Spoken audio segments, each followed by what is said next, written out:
Hi there. Today I read to you part 2 from my favorite Enid Blyton book, The Land of Far Beyond. Published in 1942, it is the journey of 5 adults and 5 children who have to find the city of happiness so they can rid of the heavy burdens they bear on their backs. If you have not watched part 1, please do so before continuing.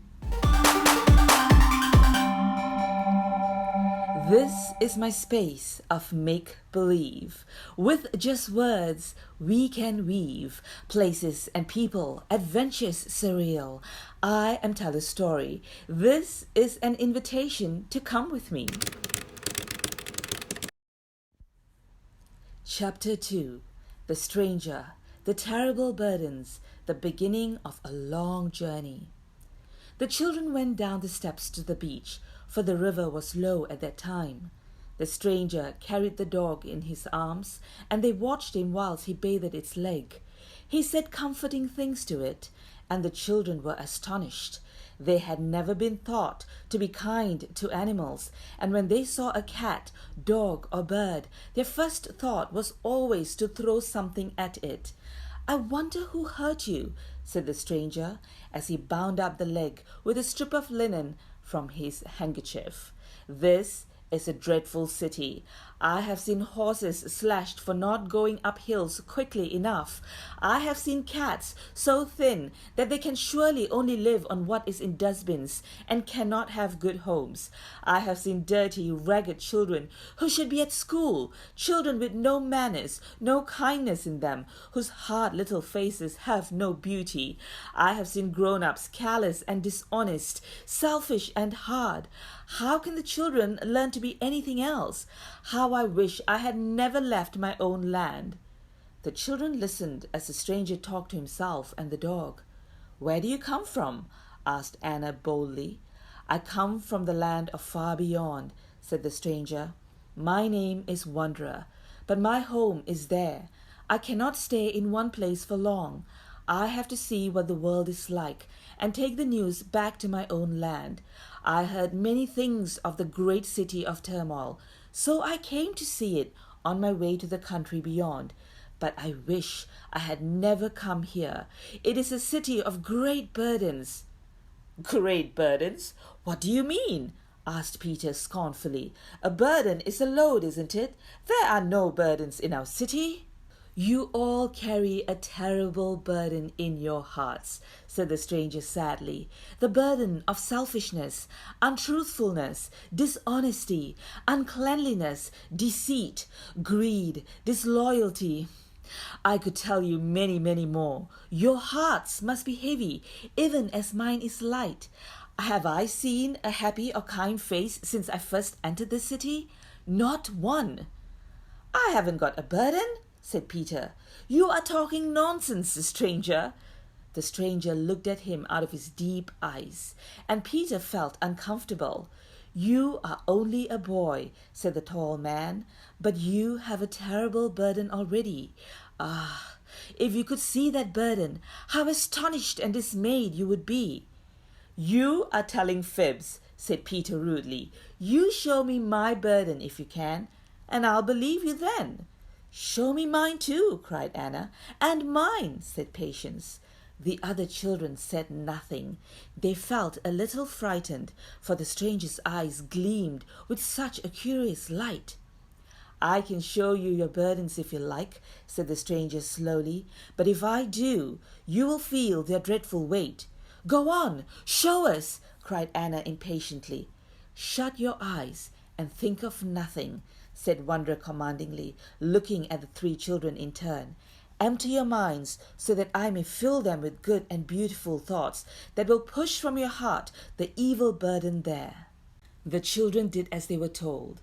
They stood there with their eyes shut, thinking of nothing, and into their heads came thoughts they had never known, thoughts of loving kindness, thoughts of beauty, shining, wonderful thoughts, and at the same time a pain came around their hearts as the burden they carried there of wrong and shameful things began to move and writhe.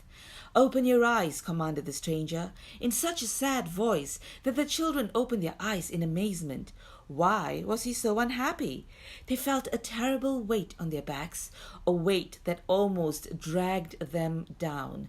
Anna groaned. "Oh, what's the matter with me?" she cried, trying to see what was on her back. "It is your burden," said Wanderer. "The burden that you did not believe in, the burden of all the ugly things you have said and done and thought in your life." "Oh, Peter has a burden too, a great load on his back," cried Lily, staring in wonder at a great burden across Peter's shoulders. "Peter, isn't it terribly heavy?" "Yes," said Peter, trying to straighten his shoulders. "Wanderer, I believe you now. Take this load away from me. I can't bear it." "I cannot take it away," said Wanderer. "It can only be taken from you if you go to the land of far beyond and reach my city, the city of happiness. No one can take it away from you here." Peter, Patience, and Anna stared at the stranger in horror and dismay. "We haven't got to carry these loads all the time, have we?" cried Anna. "Oh, do take them away. You made them come. You can surely take them away." "I didn't make them come," said Wanderer. "You made them yourselves. I only gave them shape to show you how heavy they were." The children began to cry bitterly, for they were frightened. Some grown-ups, attracted by the little crowd, came down the steps to see what was the matter. Peter saw that one was a friend of his mother's. "Miss Grumble, tell this man to take away this load from my back," he begged her. "He made it come. Tell him to take it away." Lily explained what had happened, and the grown-ups listened in amazement. They tried to take the burdens from the backs of the 3 children, but they cried out in pain, "Don't, don't! It hurts when you try to pull them away." "The burdens are their own, as much as part of them as their hair and their nails," said Wanderer gravely. "You cannot remove them. They can only lose them by going to the land of far beyond, through difficult ways and hard paths. Otherwise, they must carry them for the rest of their lives, and alas, they will grow bigger and bigger, for there is no chance of losing a burden of this kind in the wicked city of turmoil." The grown-ups laughed. One of them, Mr. Scornful, challenged Wanderer to produce a burden on his back too. "I suppose you think I've a burden of sin in my heart too," he said. "Well, I haven't. I am a happy man, rich and powerful, with a big house and many horses. I have no burden. You cannot do your tricks on me." Wanderer looked around at the group of 5 grown-ups and 5 children. "You shall each see your burdens," he said, and everyone fell silent. They shut their eyes when he commanded. Their minds became empty, and a pain began to stir around their hearts, just like it had done before with the 3 children. And lo and behold, when they opened their eyes again, each one of them was weighted down with a great burden on his back, and the biggest one of all was that on Mr. Scornful's shoulders. "So, you are a happy man?" said Wanderer sadly, looking at the dismayed Mr. Scornful. "You did not feel the weight of the dishonest ways in which you got your money. You did not feel the burden of your scorn for others' feelings, your selfishness that made you trample others under so that you might get the wealth and power you wanted. Now you know the burden you carried in your hard heart." The dog came and licked Wanderer's hand. It still limped on 3 legs. "We must go," said Wanderer, patting the dog. "You will come with me, little friend. Goodbye, poor beasts of burden.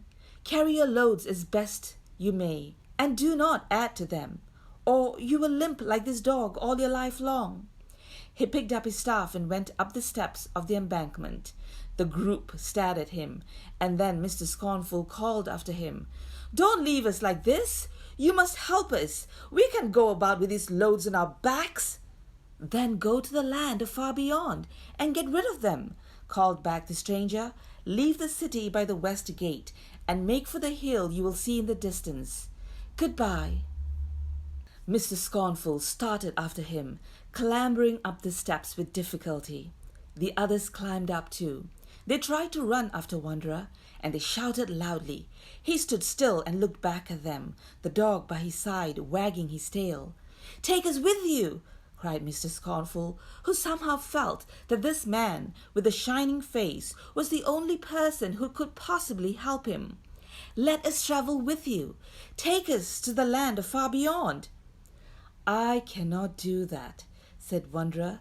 "You will travel so slowly with the burdens on your backs. I must go swiftly. Set out in a company, keep together, and help one another. Farewell for the last time." He disappeared down the street, taking long strides, the dog running beside him on 3 legs. Peter, Anna, and Mr. Scornful tried to run after him, but it was impossible to run far with their great burdens. They stopped, panting. "Maybe our burdens will disappear in the night," said Mr. Scornful, who could hardly believe that such a strange thing could happen to him. "Let us all go home. If our loads are still with us in the morning, we will meet here and discuss what had better be done. This is a strange and terrible thing to happen." The party split up and went slowly back to their different homes. Anna, Patience, and Peter went to tell their mother what had happened, but she could not believe what they said and thought that they were making up a tale for her. She tried to wrench their burdens from their backs, and they shouted with pain. "Mother, don't! It hurts! Our burdens are part of us. The stranger said so. Let us lie down and sleep. We are so tired. Tomorrow, perhaps, these burdens will have gone." The 3 children lay down on their beds. They could not undress. They could not lie very comfortably because their burdens seemed to get in the way. In the morning, alas, the loads were still there. The children wept as they ate their breakfast. What was to become of them? They must leave the city of turmoil and try to find the land of far beyond. There was nothing else to do. They could neither work nor play with such burdens on their backs. It was the same with their other 7. John and Lily still had their burdens, and the 5 grown-ups had theirs too. Mr. Scornful's had even grown a little bigger because he had lost his temper half the night and had added to his burden. With solemn, grave faces, they met beside the river. There were the 5 children, Peter, Anna, Patience, John, and Lily. There was Mr. Scornful. There was his brother, Mr. Fearful, and his cousin, Miss Simple. There was another man, a young one, called Dick Cowardly, and his sister, Gracie Grumble. The little group looked at one another and their burdens, and then the grown-ups talked together, deciding what they and the 5 children were to do. "There is only one thing to do," said Mr. Scornful. "We must try to find our way to the land of far beyond. After all, if that stranger was able to come here from that land, then we can surely go there. We will all go together. I have plenty of money to buy food and shelter. We will start out this very morning." "We have to go by the west gate," said Gracie Grumble. "Oh dear. Of course, it would be the one furthest from here. Well, let's start." They set off down the streets, a sorry company, going slowly because of the heavy weight on their backs. People stared at them as they went and wondered where they were going. At last, they reached the big west gate. They passed under the stone archway and found themselves outside the city. The noise died away as they stood there, trying to see the hill to which they had to go. "I've no doubt we shall find someone there who will give us more directions," said Mr. Scornful. "Look, there's the hill. It doesn't look very far. We must cheer up, for maybe the land of far beyond is not as far away as we think." They set off down a winding path that led in the direction of the distant hill.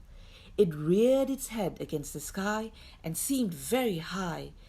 Peter thought sadly that it would be very tiring to climb the hill with such a burden on his back. "Come along," he said to Anna, holding out his hand. "We must keep together. Maybe we will have plenty of adventures on the way to the land of far beyond." The end of Chapter 2. If you would like to read this book instead, it is in the public domain and you can get a free copy online.